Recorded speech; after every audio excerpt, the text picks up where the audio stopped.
Здруженијето на приватни лекари од Куманово ја поздравува владината одлука за зголемување на капитацискиот бод. Согласно одлуката, вредноста на капитациониот бод за општа медицина и гинекологија се зголемува од 75 на 100 денари, додека за стоматологија од 61 на 75 денари. Пред некои 10 дена управен одбор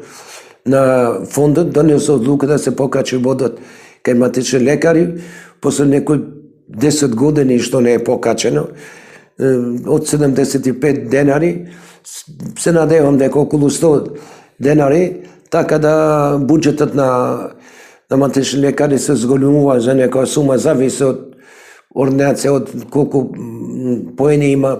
пациент. Значи, тоа 100 денара на поен на еден бод на пациент. Така и начин да се покачи малку плата и кај матични лекари и кај сестрите, за да може да ги задржуваме тие на работа и да се посветат повеќе на цели, на програми од Министерството за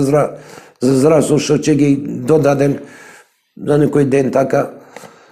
програми да направиме. И јас барам натамо како да иде тоа, како ќе порасте буџетот на фондот, ако има можност, пошто имаме еден фонд, немаме 2-3, тој фонд што не, ако има можност да го покачат, дали ќе го покачат за 50 денари или 10 денари, 15, важно да иде во тој тренд како се покачува платата во секундарно и терцијално и во примарно да се покачи